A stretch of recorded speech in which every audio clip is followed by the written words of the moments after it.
Welcome to RIG History Extended, where we travel beyond headlines and textbooks to cover the layered truths of our past.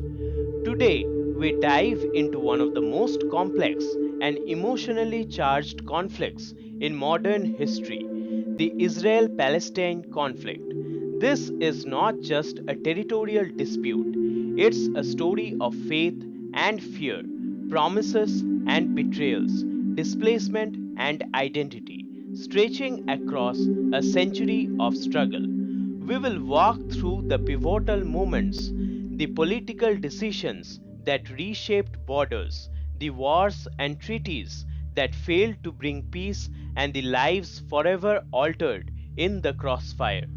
Through images, documents, and forgotten voices, we aim to understand the roots and ripples of this ongoing crisis. So sit back and travel with us through the corridors of time, because only by understanding the past can we begin to comprehend the present. Introduction: The land and the conflict.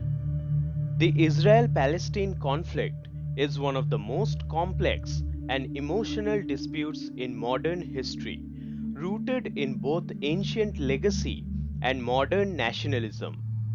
It revolves around the same small stretch of land claimed by both Jews and Palestinians as their homeland, known as Israel to Jews and Philistine to the Arabs.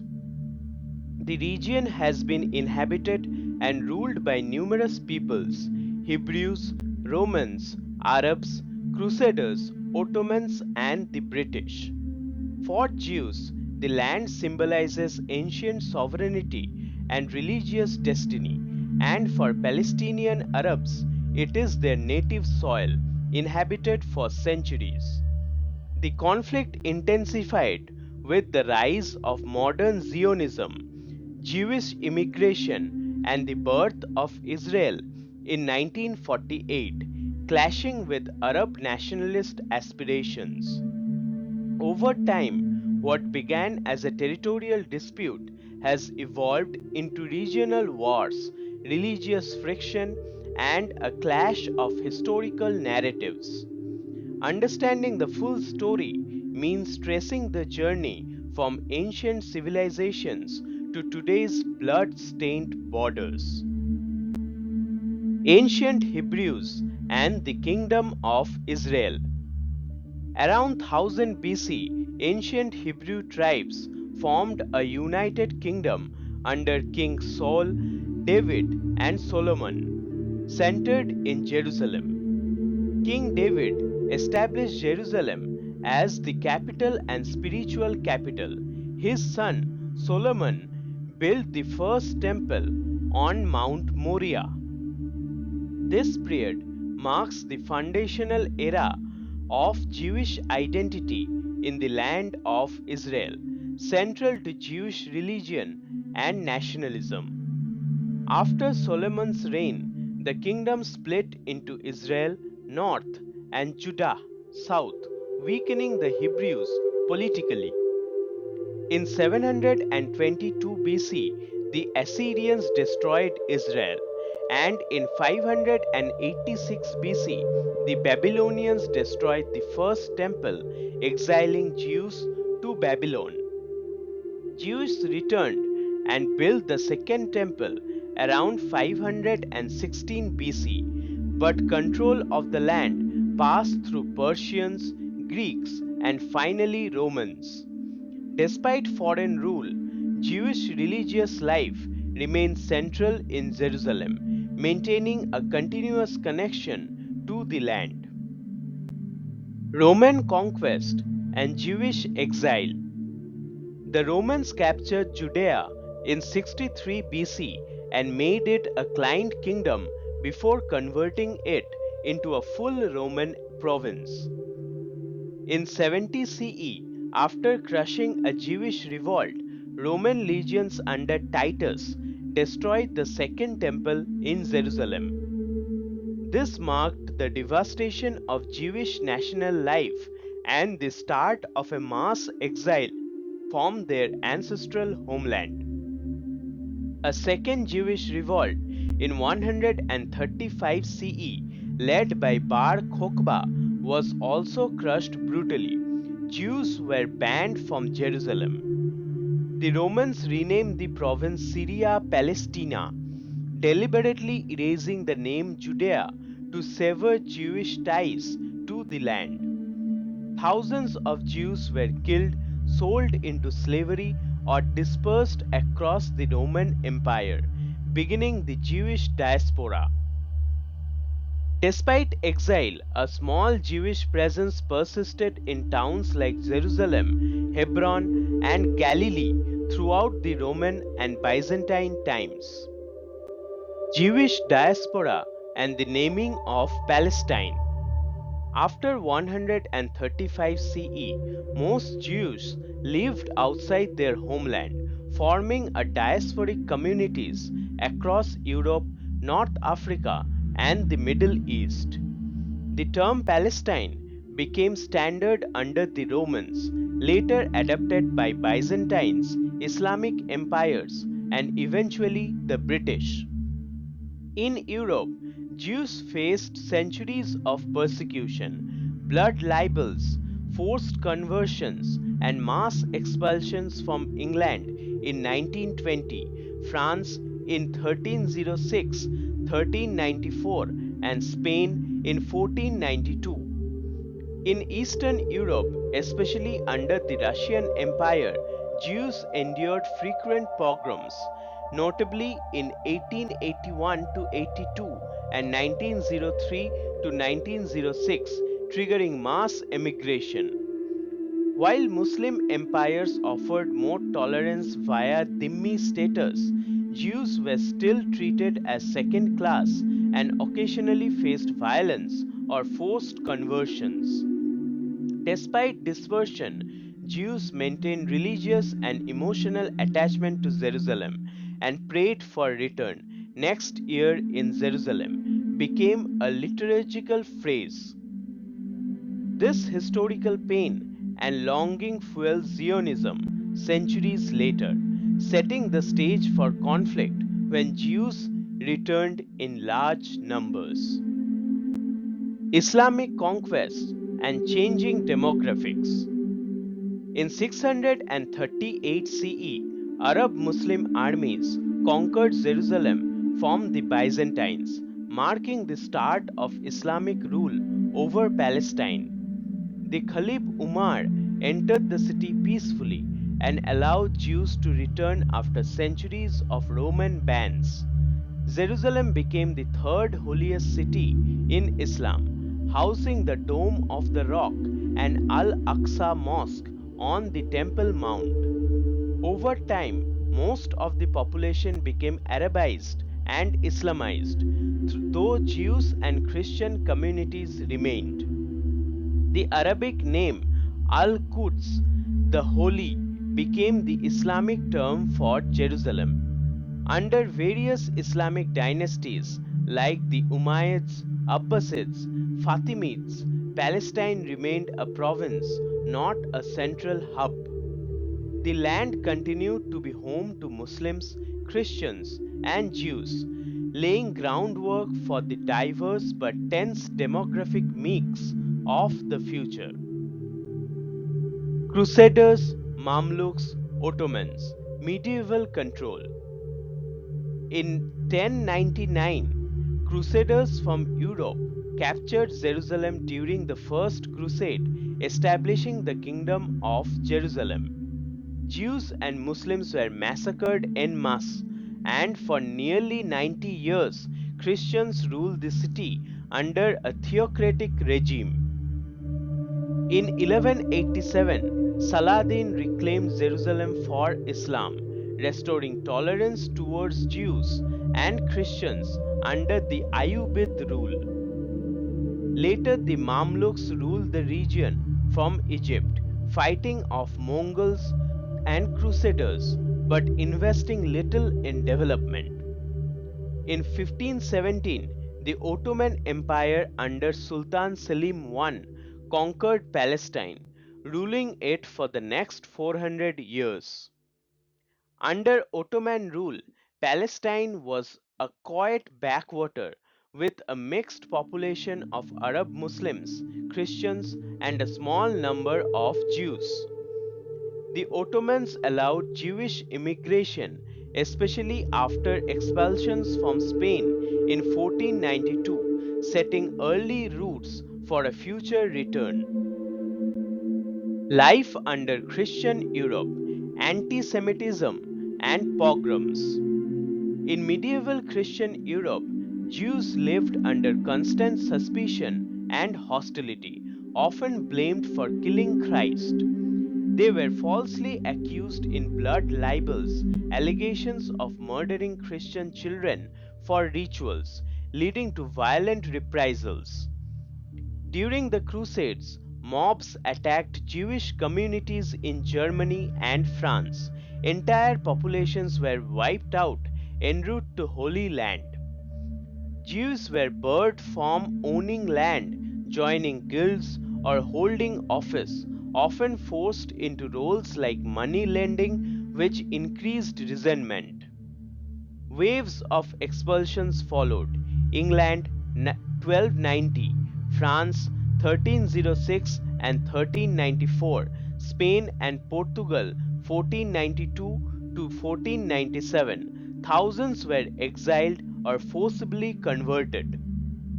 Jewish refugees fled east to the Ottoman Empire or Poland-Lithuania, but safely was never permanent.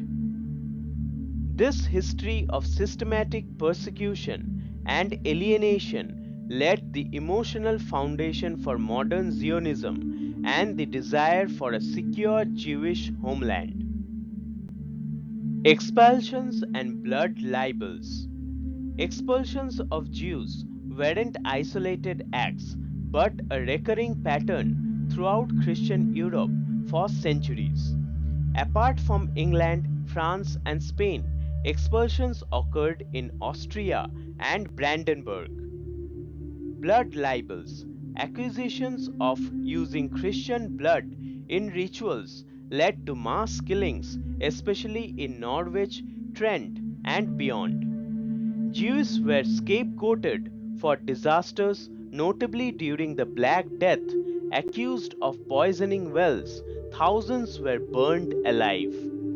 Ghettos emerged in cities like Venice, enforcing segregation and stigmatizing Jewish life. Public burnings of Jewish texts, especially the Talmud, were frequent across the Catholic Europe. These atrocities entrenched the perpetual outsider status of Jews and made them vulnerable to manipulation and hatred by rulers and mobs alike. The cumulative trauma of being cast out, attacked, and slandered repeatedly fed the growing belief that only a homeland could guarantee safety. Jews in Muslim lands, dhimmi status and tolerance. Under Islamic rule, Jews were given dhimmi status, recognized as people of the book but taxed and restricted. In many regions, Jews lived peacefully and contributed to science, medicine, philosophy, especially during the Islamic Golden Age in Spain and Baghdad. Cities like Cordoba, Cairo, and Istanbul saw flourishing Jewish communities. Some even held influential roles at court. However, tolerance had limits. Jews had to wear distinguishing clothing and could not build synagogues taller than mosques. Periodic persecution occurred, such as forced conversions in Persia and riots in Fez, Granada, and Baghdad. In 19th century, Islamic reforms weakened protections, and Jews in countries like Morocco, Yemen, and Iran faced mob violence. Despite ups and downs, many Jews viewed Muslim lands as more hospitable than Europe until the 20th century, when nationalist and religious tensions rose. Rise of modern anti-Semitism in Europe. In the 19th century, anti-Semitism evolved from religious hatred to racial and nationalist prejudice, particularly in Europe. Jews were depicted as greedy, subversive, or disloyal. Conspiracy theories blamed them for capitalism and communism alike. In Russia's Pale of Settlement, over 5 million Jews were confined to poor villages and barred from cities, professions, and land. Pogroms, mob violence against Jews, became state tolerated. Major waves occurred in 1881 to 82, 1903 to 1906, and 1919 to 1921 with rape, murder, and arson. The Kishinev pogrom 1903 killed dozens and shocked the world, promoting emigration and political radicalization among Jews. Anti-Semitism was also rising in France and Germany, where Jews were blamed for national decline. These traumas convinced many Jews they could never be secure without sovereignty, leading to the birth of political Zionism. Pogroms in Russia and Eastern Europe. The Russian Empire held the largest Jewish population in the world by 1900, mostly in Ukraine, Belarus, and Poland. After the assassination of Tsar Alexander II in 1881, Jews were blamed, and state sanctioned pogroms erupted across southern Russia. Entire villages were burned, thousands were murdered, women assaulted, and property looted, while Cossacks stood by or joined in. The 1905 revolution triggered another wave. In Odessa, over 400 Jews were killed in 3 days of violence. Pogroms were often incited by anti Semitic propaganda. Forged documents like the Protocols of the Elders of Zion and the Tsarist manipulation. From 1880 to 1914, about 2 million Jews fled Russia, mostly to America, Britain, or Ottoman Palestine, escaping death and despair. These events radicalized Jewish youth, spurred Zionist movements, and deepened the longing for a homeland free from pogroms and exile. The Holocaust, the final tragedy. During World War II, Nazi Germany launched the Holocaust, the industrial extermination of Jews in concentration and death camps.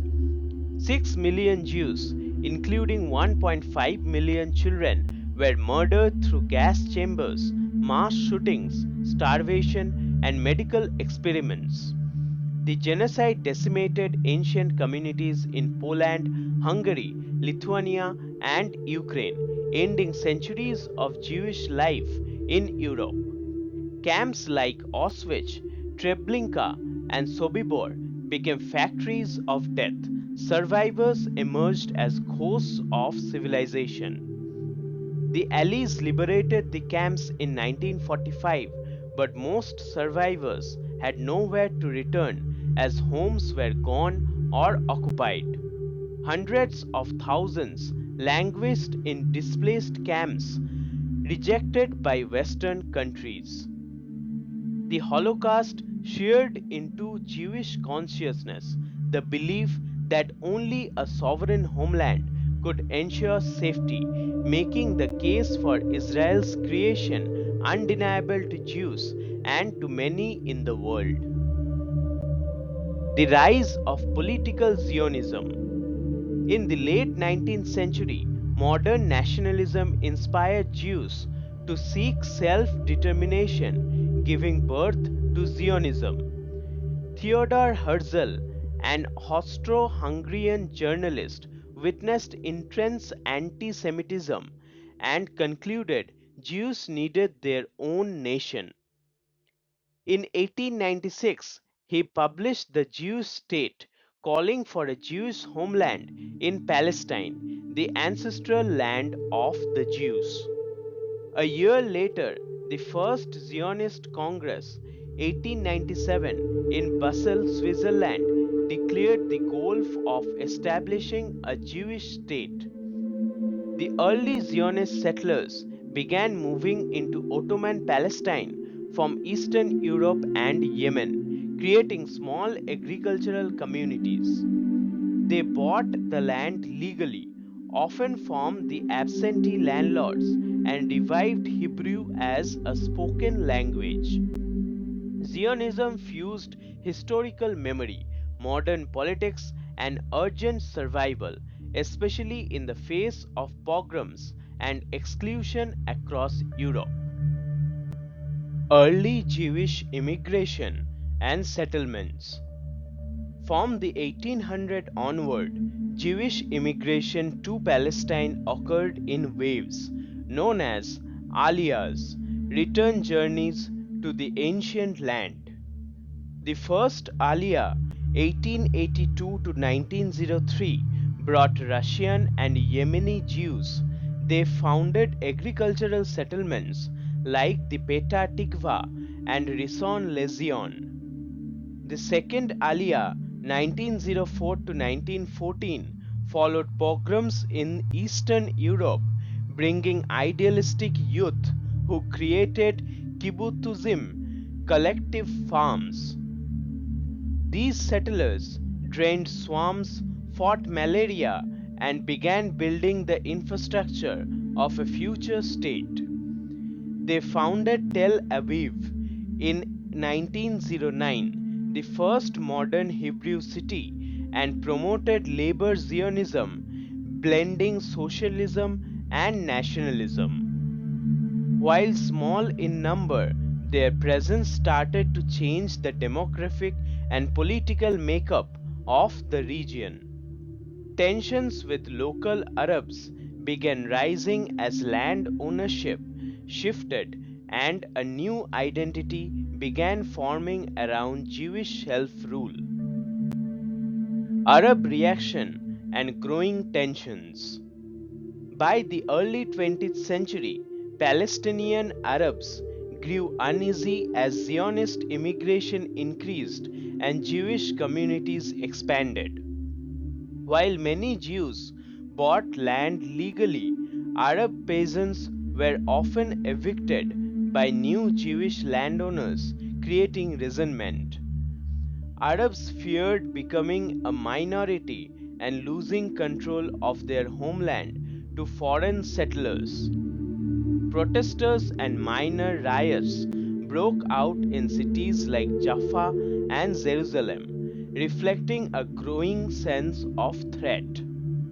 Arab nationalism was also emerging, influenced by anti colonial sentiment and regional identity. Though Jewish settlers were still a minority, Palestinian Arabs saw Zionism as colonialism backed by Western powers. This growing divide laid the groundwork for future hostility. What was once shared space was now a battleground of competing national visions. Balfour Declaration of 1917. In 1917, during World War I, Britain issued the Balfour Declaration, supporting a national home for the Jewish people in Palestine. The declaration was part of British war strategy, seeking support from global Jewry and aiming to weaken the Ottoman Empire. However, Britain had also made contradictory promises to the Arabs through the McMahon-Hussein correspondence supporting Arab independence. The Jewish world welcomed Balfour as a breakthrough. The Arab world saw it as betrayal. Britain's double dealing showed future conflict as both Jewish and Arabs expected sovereignty in the same land. After the war, Palestine came under British mandate 1920 to 1948, formalizing Balfour's vision under international law. The seeds of dual nationalism and parallel promises were planted, making British rule in Palestine increasingly unstable. British mandate and conflicting promises. Under the League of Nations Mandate 1920, Britain governed Palestine and was tasked with building a Jewish national home while protecting Arab rights. Tensions rose quickly. Jewish immigration surged in the 1920s and 1930s, especially due to European anti Semitism. Palestinian Arabs opposed both Jewish rule and Zionist expansion, demanding independence and end to immigration. Riots broke out in 1920-21 and escalated with the 1929 Hebron massacre, where 67 Jews were killed by Arab mobs. In response, Britain issued shifting policies, sometimes favoring Zionists, sometimes limiting immigration to appease Arabs. The 1936-39 Arab Revolt saw mass protests, strikes, and guerrilla warfare against both British and Jews. Britain crushed the revolt but soon restricted Jewish immigration, even as Jews fled the Nazis, causing Zionist outrage. Jewish immigration and Arab revolt. Between 1918 and 1939, the Jewish population in Palestine grew from 60,000 to over 4 lakh, alarming local Arabs. The fifth Aliyah, 1933 to 39, brought thousands of German Jews fleeing Hitler, intensifying Arab fears of Jewish domination. The 1936 Arab Revolt was a mass uprising. Arab farmers, urban elites, and fighters demanded an end to British rule and Zionist immigration. Britain responded with military force, killing thousands of Arabs and arresting or exiling nationalist leaders. Zionist militias like the Haganah and more radical groups like the Irgun helped suppress the revolt.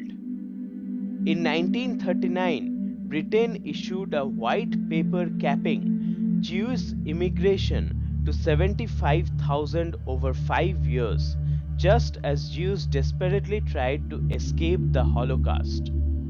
Zionists felt betrayed. Palestinians felt they had achieved a partial victory, but leadership was shattered, a loss felt in the 1948 war. Holocaust survivors and global sympathy. After World War II, Europe's Jews were decimated, 6 million murdered in the Holocaust, including entire communities in Poland and Ukraine. Survivors lived in squalid displaced persons (DP) camps, unable to return home or emigrate easily to other countries. For Jews, the Holocaust proved that statelessness was fatal. They needed a nation where they could defend themselves. Many sought refuge in Palestine, but British immigration restrictions still applied even after the genocide. Jewish underground groups like the Haganah began organizing illegal immigration ships for Holocaust survivors. British forces detained these refugees and sometimes deported them to Cyprus detention camps, drawing global condemnation. The world's moral shock after the Holocaust, combined with mounting chaos in Palestine, increased international support for a Jewish state. British withdrawal and UN participation plan 1947.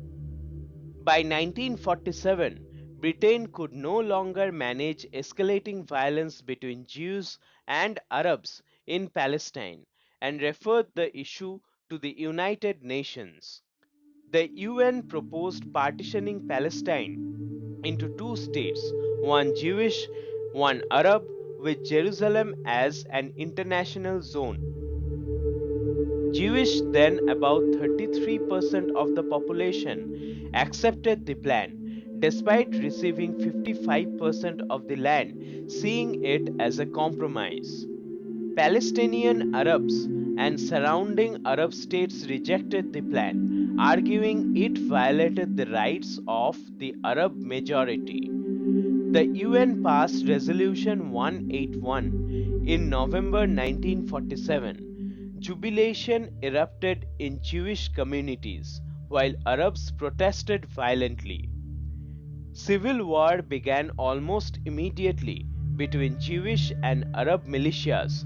Buses, villages, and convoys became battlegrounds. The British announced their intention to withdraw by May 1948, leaving both sides preparing for a full-scale war. Arab rejection and civil war in Mandate Palestine. After the UN partition vote, Palestinian Arabs launched attacks on Jewish neighborhoods, farms, and supply convoys. Jewish militias like the Haganah, Irgun, and Lehi began fighting back using guerrilla tactics and counter-offensiveness. Jerusalem came under siege, with Jewish areas isolated and supply convoys frequently ambushed. In April 1948, the Deir Yassin massacre by Irgun fighters killed over 100 Arab villagers, causing panic and flight. That same month, 78 Jewish doctors and nurses were killed in an Arab ambush near the Hadassah hospital. Both sides committed atrocities. Fear, retaliation, and chaos drove the conflict. By May 1948, over 250,000 Palestinian Arabs had fled or been expelled, and the country was widely divided by war lines. Massacres, exodus, and Jewish Arab violence. The civil war in 1947-48 created the foundation of the Palestinian refugee crisis. Over 7 lakh Arabs eventually fled or were expelled. Some left out of fear, others were forced out by advancing Jewish forces or left at the orders of Arab leaders. Meanwhile, Jewish convoys and kibbutzim were attacked by Arab irregulars and local militias, with heavy casualties. The fall of Haifa, Jaffa, and Tiberias saw mass departures of Arab populations. Arab leaders insisted their forces would return victorious, expecting Palestinians to reclaim their homes. Jewish leaders feared return would erase the Jewish majority and disrupt the new state's security. The human cost was enormous. Jews saw survival, Arabs saw catastrophe, al-Nakba, a divergence that still defines narratives today. Declaration of Israel and immediate war. On May 14, 1948, David Ben-Gurion declared the State of Israel hours before the British Mandate ended. The next day, armies from Egypt, Jordan, Syria, Iraq, and Lebanon invaded, starting the First Arab-Israeli War. Israel, with 650,000 Jews, faced overwhelming odds, multiple fronts, limited weapons, and existential fear. However, internal coordination, strong morale, and international arms, especially from Czechoslovakia, helped turn the tide. Fierce battles were fought in Jerusalem, the Negev, and Galilee as the Israeli forces gradually gained ground. By early 1949, Israel controlled 78% of former Mandate Palestine, more than the UN plan had allotted. The world left Israel victorious, but surrounded by enemies and burdened with a new refugee crisis on both sides. Arab invasion and Israel's survival. Despite initial success, Arab armies were disorganized and often pursued separate goals. Jordan captured East Jerusalem, but others faltered. Israel's military superiority and internal cohesion led to key victories, especially in Negev and northern fronts. In January 1949, armistices were signed with Egypt, Jordan, Syria, and Lebanon, formalizing the new borders known as the Green Line. The 1948 war killed over 6,400 Israelis, 1% of the population, and tens of thousands of Arabs. No peace treaties were signed. Arab states refused to recognize Israel, and Palestinian statehood was shelved.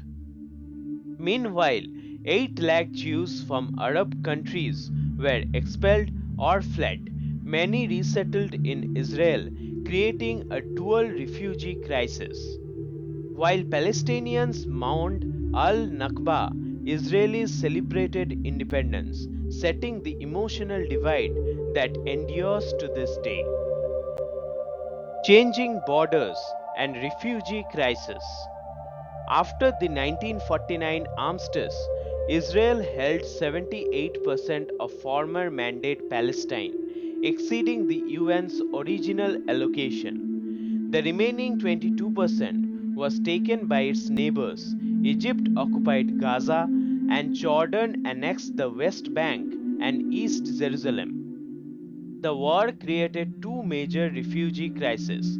Around 7 lakh Palestinian Arabs fled or were expelled from Israel, and 8 lakh Jews fled Arab countries. Palestinian refugees settled in camps in Gaza, West Bank, Lebanon, Syria, and Jordan, expecting to return but never did. Meanwhile, Israel absorbed nearly 1 million Jewish immigrants from Europe and Arab lands between 1948 and 1951. Arab countries denied citizenship to Palestinians, preserving their refugee status for political reasons. The UNRWA was created to support Palestinian refugees, while Israel faced the challenge of building new nation amidst war, isolation, and scarcity. Nakba and Jewish exodus formed the Arab lands. For Palestinians, 1948 was Al Nakba, the catastrophe, marking their mass displacement and loss of their homeland. Villages were depopulated, and many families carried keys and deeds, hoping to return someday. Simultaneously, Jewish communities across Arab countries, from Iraq, Yemen, Egypt, Morocco, and more, faced growing hostility. Synagogues were burned, businesses looted, and thousands were imprisoned or expelled after Israel's birth. Over 8 lakh Jews fled Arab lands, often with nothing but clothes, and were resettled in Israel, France, and Americas. In Israel, they were housed in tent camps, mabarot, gradually becoming part of nation's fabric. While the world focuses on Palestinian exodus, The Jewish exodus from Arab lands is often forgotten, yet both altered the demographics in the Middle East permanently. Armistice and the Green Line. By early 1949, Israel signed separate armistice agreements with Egypt, Jordan, Syria, and Lebanon, but no peace treaties. The borders drawn were not final, just ceasefire lines, later called the Green Line. Jerusalem was divided: West Jerusalem under Israeli control, East Jerusalem, including the Old City, under Jordan. The Arab League vowed to never recognize Israel, referring to it as the Zionist entity. Palestinian Arabs had no state, no leadership, and now lived under Egyptian and Jordanian control or in refugee camps. Israel, though victorious, remained surrounded by enemies, diplomatically isolated, and on constant military alert.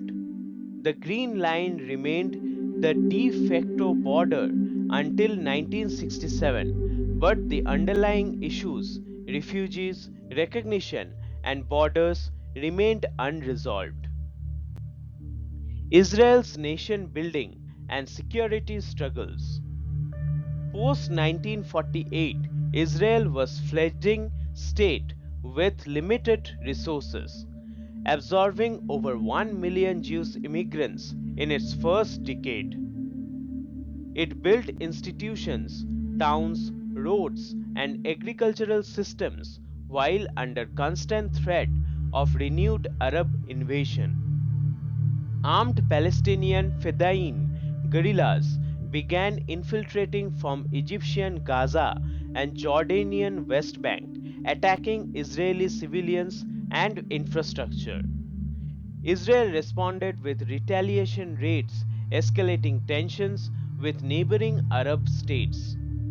The Israel Defense Forces were formed and expanded rapidly, preparing for future wars. At home, Israel developed a paramilitary democracy, education system, and industrial base despite economic hardship. Internationally, it sought recognition and allies, achieving UN membership in 1949, but relations with the Arab world remained frozen. Palestinian Fedayeen raids and Israeli retaliation. In the 1950s, Palestinian Fedayeen units launched cross-border attacks from Gaza and West Bank, targeting Israeli civilians. These raids killed hundreds, including children, fueling Israeli anger and calls for stronger military response. Egypt and Jordan either supported or tolerated these groups, using them as pressure against Israel. Israel responded with reprisal operations, notably Kibbutz 1953, where dozens of civilians died, drawing global criticism. These tit-for-tat attacks hardened both sides and increased regional volatility. Fedayeen raids were often chaotic but symbolic, keeping the idea of armed resistance alive among displaced Palestinians. Israel saw the raids as terrorism. Palestinians viewed them as resistance to occupation and exile, a cycle of violence that kept wounds open. Suez Crisis of 1956 and Sinai Campaign. In 1956, Egyptian President Gamal Abdel Nasser nationalized the Suez Canal, angering Britain and France. Egypt also blockaded Israeli shipping in the Straits of Tiran and supported Fedayeen attacks from Gaza. Israel allied with Britain and France in a secret plan. Israel invaded Sinai, and the others would intervene as peacekeepers. Israel captured Gaza and Sinai in a week, showing military prowess, but global backlash followed. The US and USSR forced a ceasefire. Israel withdrew in return for UN peacekeepers and Tiran Strait access. Though a tactical win, Israel learned not to rely on old colonial powers and began aligning more with the US. Nasser emerged as a hero in the Arab world, and the Arab Israeli conflict became deeply entwined with Cold War dynamics. Emergence of Pan Arabism and Nasser's Egypt. After the 1948 defeat, Arab nations turned to Pan Arabism, promoting unity against Western influence and Israel. Gamal Abdel Nasser of Egypt became its charismatic leader, advocating socialism, secularism, and Arab liberation. Nasser's speeches denounced Israel as a colonial implant and vowed to liberate Palestine by force. He built Egypt's military with Soviet arms, closed the Straits of Tiran to Israeli ships, and backed Palestinian Fedayeen. In 1958, Egypt united briefly with Syria under the United Arab Republic, highlighting his regional ambitions. Nasser's inspired Arab masses but alarmed Israel, which feared encirclement by radical Arab regimes. The rise in Arab nationalism laid the groundwork for Six-Day War of 1967 as Egypt, Syria, and others prepared for confrontation. Build up to war, blockades and alliances. In May 1967, Nasser mobilized Egyptian troops in Sinai after false Soviet reports of Israeli threats to Syria. He demanded the withdrawal of UN peacekeepers and closed the Straits of Tiran, effectively blockading Israel's Red Sea access. This was seen by Israel as a casus belli, threatening its economy and sovereignty. Egypt, Syria, and Jordan signed mutual defense pacts, creating a multi front danger for Israel. Arab rhetoric intensified. Nasser, King Hussein, and others declared readiness to drive the Jews into the sea. 2 lakh Arab troops, over 1,000 tanks, surrounded Israel from three sides. Israel, fearing another Holocaust like annihilation, decided to strike first, setting the stage for a historic war. Operation Focus and Blitzkrieg Victory. On June 5, 1967, Israel launched Operation Focus, a surprise airstrike that destroyed Egyptian, Syrian, and Jordanian air forces in hours. With air supremacy secured, Israeli ground forces advanced on all fronts with stunning speed. In Sinai, Israeli tanks encircled Egyptian divisions and reached the Suez Canal in just 6 days.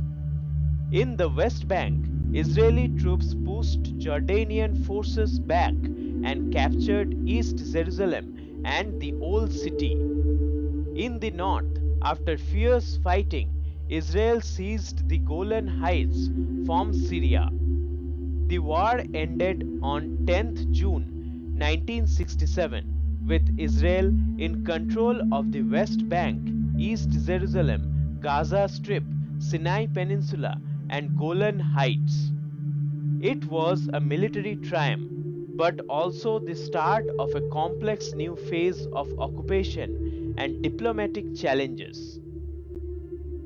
Occupation of Sinai, West Bank, Gaza, and Golan. After the Six-Day War, Israel had tripled its territory, occupying key regions Sinai, Gaza, West Bank, East Jerusalem, and the Golan Heights.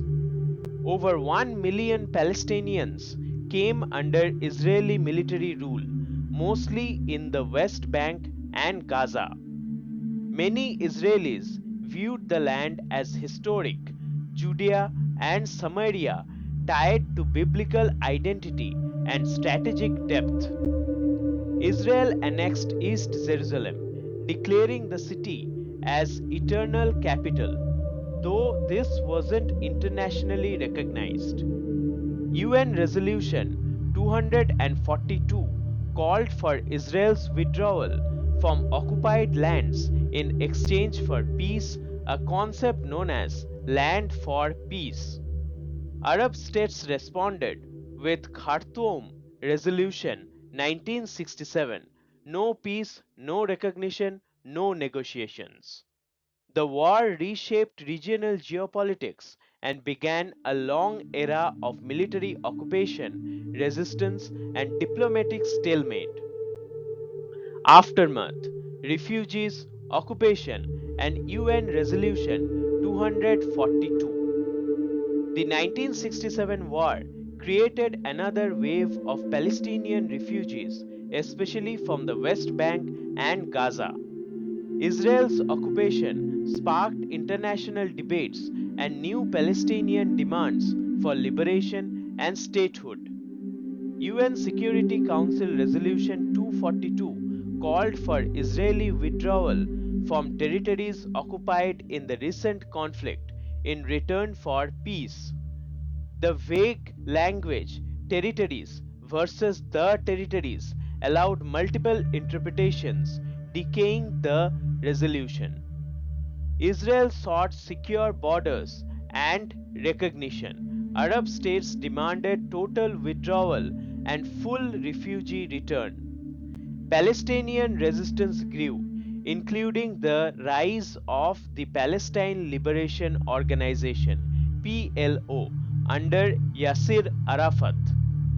The war's legacy was twofold: a new Israeli strategic posture and the intensification of Palestinian nationalism focused on reclaiming lost land. Surprise attack and early Arab gains. Yom Kippur War. On October 6, 1973, Egypt and Syria launched a surprise attack on Yom Kippur, Israel's holiest day. Egyptian forces crossed the Suez Canal, overwhelming Israeli positions in Sinai.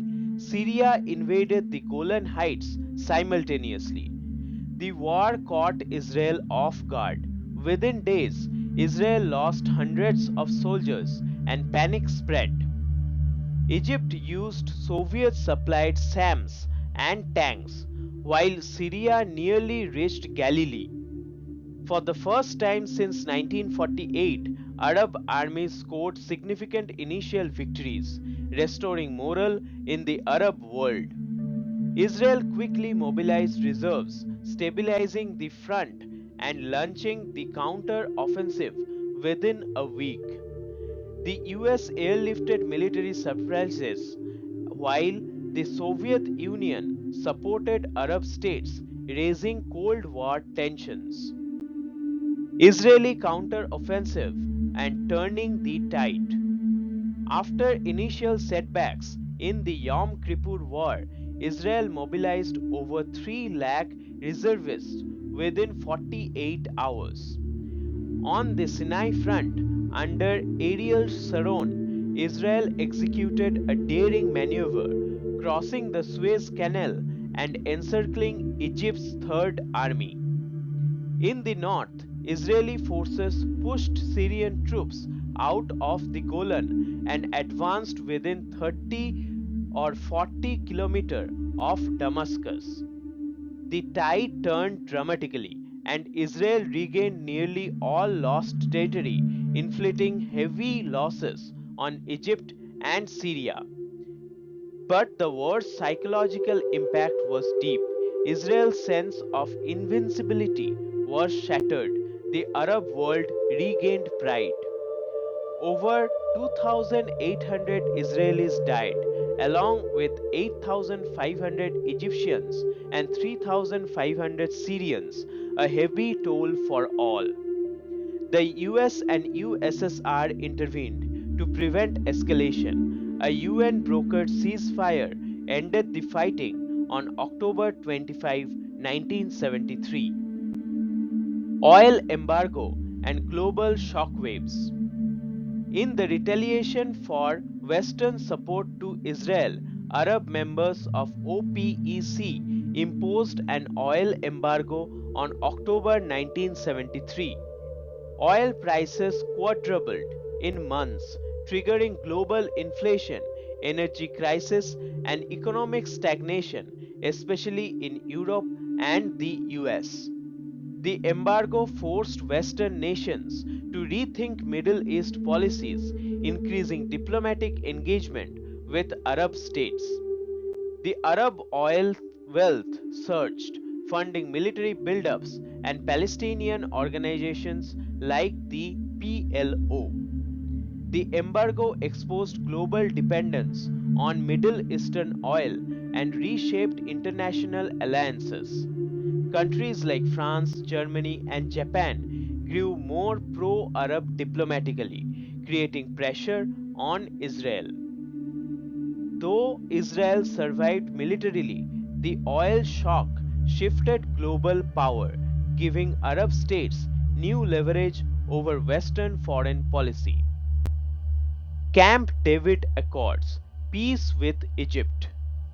After the 1973 war, Egypt's President Anwar Sadat sought peace, realizing continued conflict hurt Egypt more than Israel. In 1977, Sadat stunned the world by visiting Jerusalem, addressing the Israeli Knesset, calling for mutual recognition. US President Jimmy Carter hosted secret negotiations at Camp David in 1978 between Sadat and Israeli PM Menachem Begin. The Camp David Accords led to a treaty. Egypt recognized Israel. In return, Israel agreed to withdraw fully from Sinai. Signed in 1979, this was the first Arab-Israeli peace treaty, ending 30 years of hostility. Israel gave up oil-rich Sinai and destroyed settlements there, a major concession. Sadat was later assassinated in 1981 by Islamist radicals, but the treaty held, making Egypt a pivotal player in regional peace efforts. Rise of the PLO and Palestinian identity. In the 1960s and 70s, the Palestine Liberation Organization (PLO) became the recognized voice of the Palestinian people. Led by Yasser Arafat, the PLO demanded full liberation of Palestine through armed struggle, rejecting Israel's existence. The group launched guerrilla attacks, airplane hijackings, and operations against civilians and soldiers in Israel and abroad. One major attack was the 1972 Munich Olympics massacre, where 11 Israeli athletes were killed by Black September, a PLO faction. Israel responded with Operation Wrath of God, targeting and assassinating perpetrators globally. Despite violence, Palestinian nationalism solidified, uniting refugees, exiles, and West Bank residents under a shared identity. The PLO was recognized by Arab League and the UN, even as Israel and US labeled it a terrorist organization. Lebanon War and Rise of Hezbollah. In 1982, Israel invaded southern Lebanon to expel the PLO, which had launched rocket and border attacks from the region. The war's aim was to drive the PLO out of Beirut and install a friendly Lebanese government. Israeli forces besieged Beirut for weeks, leading to thousands of civilian deaths and global outrage. The PLO leadership was evacuated to Tunisia, but Israeli got bogged down in a long occupation of southern Lebanon. The 1982 war was also triggered the rise of Hezbollah, a Shia Islamist militia backed by Iran, sworn to destroy Israel. Hezbollah gained support through social services and resistance rhetoric, becoming a powerful force in Lebanon. Israel withdrew from most of Lebanon by 1985, but a low intensity war with Hezbollah continued into the 2000s. First Intifada, uprising from below. In 1987, spontaneous protest erupted in Gaza and the West Bank, marking the First Intifada, a mass Palestinian uprising. The uprising involved stone throwing youths, civil disobedience, and strikes, symbolizing grassroots resistance.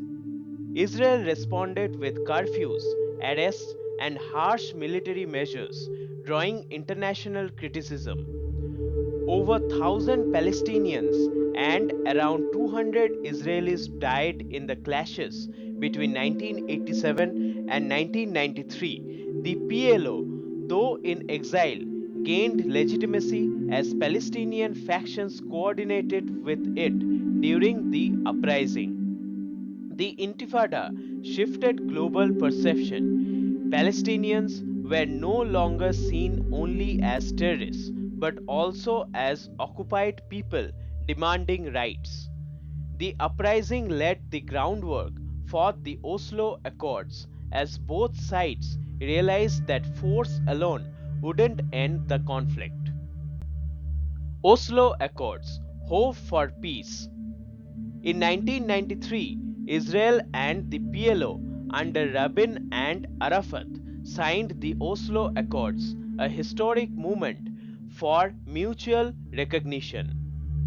Israel acknowledged the PLO as the representative of the Palestinian people, and PLO recognized Israel's right to exist. The agreement called for Palestinian self-rule in Gaza and parts of the West Bank, with final status issues to be negotiated later. Arafat returned from exile and governed the Palestinian Authority (PA), a new administrative body. Many Israelis and Palestinians saw Oslo as a path to peace, both sides rejected it as betrayal. In 1994, Israel signed a peace treaty with Jordan, ending hostilities and normalizing relations. However, radical factions like Hamas and Jewish extremists opposed the deal, setting the stage for violent disruptions. Collapse of Oslo, the Second Intifada. In 2000, peace talks collapsed at Camp David II with disputes over Jerusalem, refugees, and borders. Soon after, Ariel Sharon's visit to the Temple Mount sparked widespread protests and the Second Intifada. This uprising was bloodier than the first, marked by suicide bombings, gunfire, and Israeli airstrikes. Over 4,000 people died between 2000 and 2005. Both Israelis and Palestinians suffered immensely. The PLO lost credibility as Hamas gained ground, positioning itself as the face of armed resistance. Israel responded by reoccupying parts of the West Bank and building a security barrier, citing defense against terror. Hopes from Oslo faded, mutual distrust deepened, and peace process was effectively frozen. Hamas, Gaza withdrawal, and Fatah split. In 2005, Israel unilaterally withdrew from Gaza, dismantling all settlements and evacuating soldiers. The move led by Ariel Sharon aimed to reduce conflict, but critics called it a security risk. In 2006, Hamas won Palestinian legislative elections, defeating Fatah and creating a major internal rift. Clashes escalated, and by 2007, Hamas seized control of Gaza, while Fatah remained in the West Bank. Since then, Gaza has been ruled by Hamas, while the Palestinian Authority governs the West Bank. Israel and Egypt imposed a blockade on Gaza, citing Hamas militancy and rocket fire. The split crippled Palestinian unity and made peace negotiations nearly impossible, even as conflict in Gaza escalated repeatedly. Gaza conflicts and cycles of war. Since Hamas took over Gaza, Israel and Hamas have fought multiple wars in 2008, 2012, 2014, 2021, and 23. Each began with Hamas rocket attacks on Israeli cities like Tel Aviv and Ashkelon, followed by Israeli airstrikes and ground offensives. Hamas uses civilian areas for rocket launches, while Israel's retaliation causes widespread damage and casualties. In 2014 alone, over 2,100 Palestinians and 70 Israelis died in the war, including civilians on both sides. Iron Dome, Israel's missile defense system, has intercepted thousands of rockets, saving lives but not ending hostilities. Gaza remains impoverished, densely populated, and under blockade, while Hamas' refusal to recognize Israel remains a core barrier. The conflict follows a tragic pattern: attack, response, devastation, and uneasy ceasefire with no long term resolution. Abraham Accords and regional realignment. In 2020, under US mediation, Israel signed normalization deals with UAE, Bahrain, Morocco, and Sudan, the Abraham Accords. These Arab states recognized Israel without resolving the Palestinian issue, breaking decades of consensus. These deals focused on trade, tourism, technology, and defense, signaling regional shifts over shared concerns, especially Iran. For Israel, this was a major diplomatic win, reducing its isolation and gaining Muslim allies. Palestinians felt betrayed, seeing Arab states abandon the demand for Palestinian state in exchange for economic interests. Despite backlash, the accords held, showing the growing divide between Arab governments and Palestinian leadership. The accords also marked a strategic realignment, Arab Israeli rivalry declining, replaced by Sunni Israeli convergence against Iran. October 7, 2023 Massacre and New War. On October 7, 2023, Hamas launched an unprecedented attack on southern Israel, firing over 3,000 rockets and infiltrating via land and air. Militants massacred 1,200 Israeli civilians, including children, women, and elderly, the deadliest day for Jews since the Holocaust. Hostages were taken into Gaza. Videos of the attack shocked the world and triggered global condemnation. Israel responded with massive airstrikes, a full scale military campaign, and declared war on Hamas. Thousands of Gazans, including civilians, were killed, sparkling humanitarian concerns and international pressure. Protests erupted globally, some blaming Israel, others condemning Hamas. The war polarized public opinion worldwide. This event reset the conflict, reigniting support for Israel's security but also deepening the humanitarian and diplomatic crisis.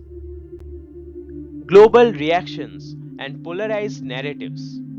The 2023 war triggered global shockwaves, governments, media, and citizens divided on how to respond. Western nations like the US, UK, Germany, and France condemned Hamas and backed Israel's right to self defense. Simultaneously, mass protests erupted worldwide, with many calling Israel's retaliation disproportionate and raising humanitarian concerns. Social media became a battleground of narratives, spreading both facts and disinformation at unprecedented speed. The global south, including nations like South Africa, Pakistan, and Malaysia, leaned heavily toward Palestinian solidarity. The UN called for restraint but was paralyzed by vetoes and divisions among global powers. The conflict exposed a deep ideological rift between the West and other regions and between generations on campuses and online platforms. Rise of anti Semitism and anti Zionism. Following the 2023 Hamas attack, anti Semitic incidents surged globally, including synagogue vandalism, threats, and attacks. In Europe and the US, Jewish students reported harassment and fear, especially on university campuses. Many blurred the line between criticizing Israel's government and demonizing Jewish identity. Ancient conspiracies resurfaced online, accusing Jews of global control, media manipulation, and war profiteering. Meanwhile, anti Zionism grew more vocal, especially in activist and academic spaces, calling Israel a settler colonial apartheid state. Israel's defenders argue this rhetoric often ignores its democratic institutions, threats from neighbors, and historical trauma of the Jews. The rise in global hostility reaffirmed for many Jews the belief that a secure homeland remains essential, not optional. Arab and Muslim world between protest and policies. While the Arab streets exploded in protest after the Gaza war, most Arab governments remained diplomatically cautious. Countries like UAE, Bahrain, Egypt, and Jordan condemned Israeli actions but didn't sever ties. Iran and its proxies, Hezbollah in Lebanon and Houthis in Yemen, amplified calls for resistance and escalated regional tensions. Qatar and Turkey backed Hamas politically and financially while urging ceasefires. However, many Arab regimes fear domestic instability and Iranian influence more than they oppose Israel outright. The Palestinian issue remains emotionally powerful across the Islamic world, but no longer dictates regional policy as it once did.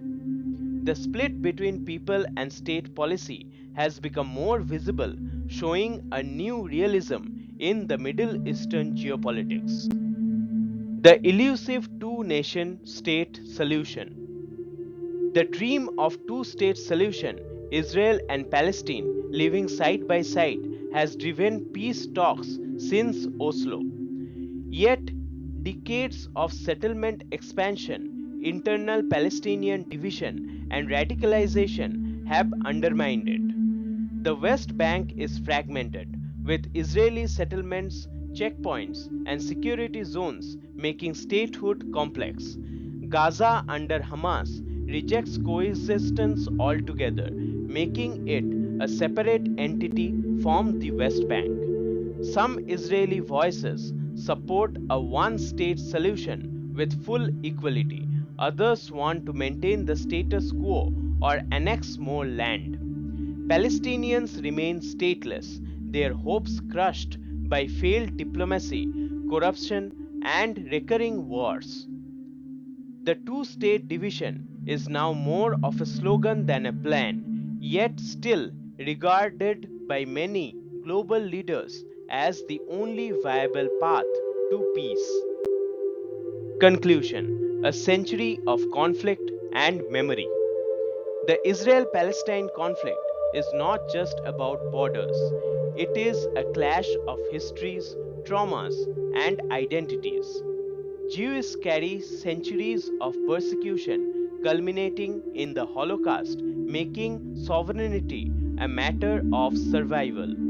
Palestinians see displacement, occupation, and statelessness as defining features of their modern history. Every war reopens wounds. Each tragedy reinforces the belief that the other side cannot be trusted. Yet, amidst violence, moments of peace, Camp David, Oslo, Abraham Accords prove that dialogue is possible. The path forward requires compassion, leadership, and a break from absolutism on both sides. Whether one supports Israel or Palestine, the ultimate hope is not victory but a lasting peace rooted in justice and dignity for all. What we have explored today is more than just a timeline. It is a narrative of pain, perseverance, and unyielding human desire for justice and homeland. Whether you view this history from the streets of Gaza, the walls of Jerusalem, or the offices of global diplomacy, one thing remains clear: this conflict has left deep scars that continue to shape our world. At RIG, History Extended, we believe that history must be told with honesty, with empathy, and with attention to the forgotten details that make it real. If this episode helped you to see the conflict in a new light, or if it raised questions and insights, do share your reflection in the comments. Until next time, keep questioning, keep learning, and keep the spirit of history alive.